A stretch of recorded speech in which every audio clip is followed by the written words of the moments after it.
Hello, I'm Victor, and this is online literature class. In our last lesson, we looked at the meaning of characters as a feature of literature. We learned that characters can be defined as people, animals, or things around which a literary work develops.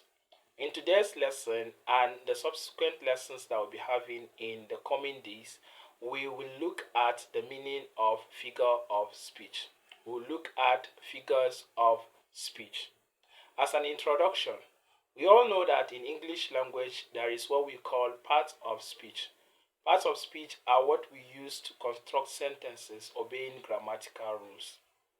However, in literature, in place of parts of speech, we use figures of speech to construct most of our sentences or statements.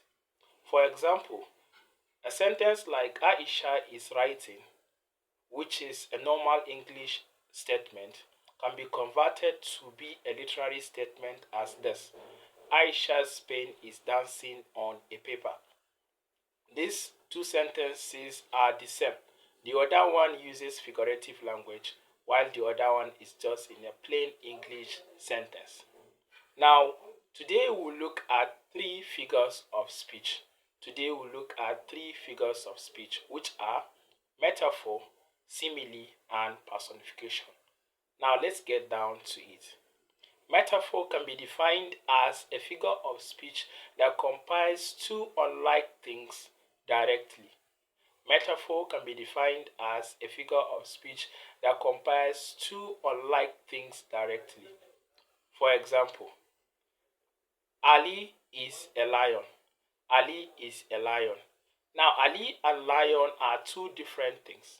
But when you say Ali is a lion, then you are comparing them directly. We all know the attributes of lion. Lion is always physical, always strong, and always agile. If Ali is agile, strong, and always physical, then in literature we can compare them directly by saying Ali is a lion under the figure of speech metaphor. Another example of metaphor is Sarah is a parrot. Sarah is a parrot. We all know that a parrot is talkative. We all know that a parrot is talkative. Now, if Sarah talks too much, in literature we can compare them directly by saying Sarah is a parrot under metaphor. The next figure of speech that we'll look at is simile. Simile is a figure of speech that compares two things indirectly using the words as or like. Simile is a figure of speech that compares two things indirectly using the words as or like.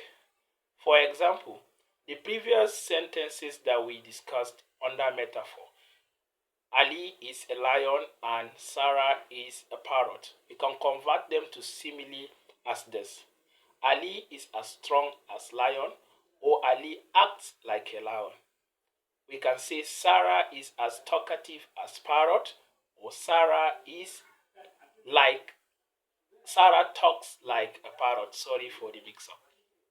These are the two examples under simile.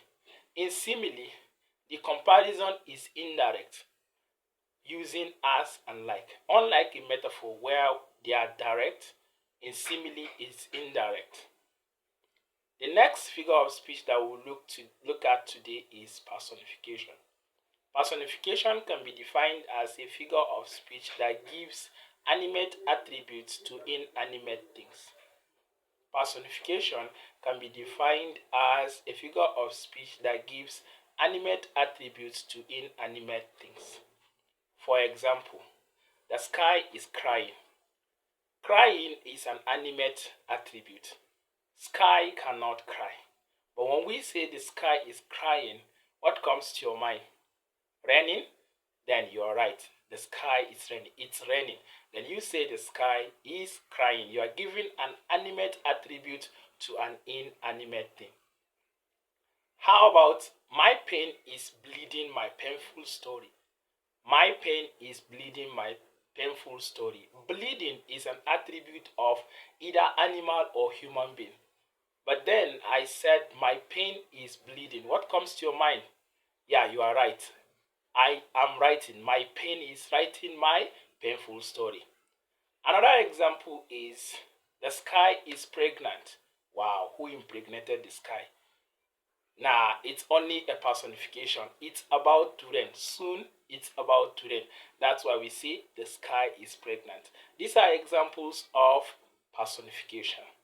This brings us to the end of today's lesson. We have learnt about three figures of speech, which are metaphor, simile, and personification. We learnt that metaphor is a figure of speech that compares two things directly, and simile, we learnt that is a figure of speech that compares two things indirectly using the words as or like.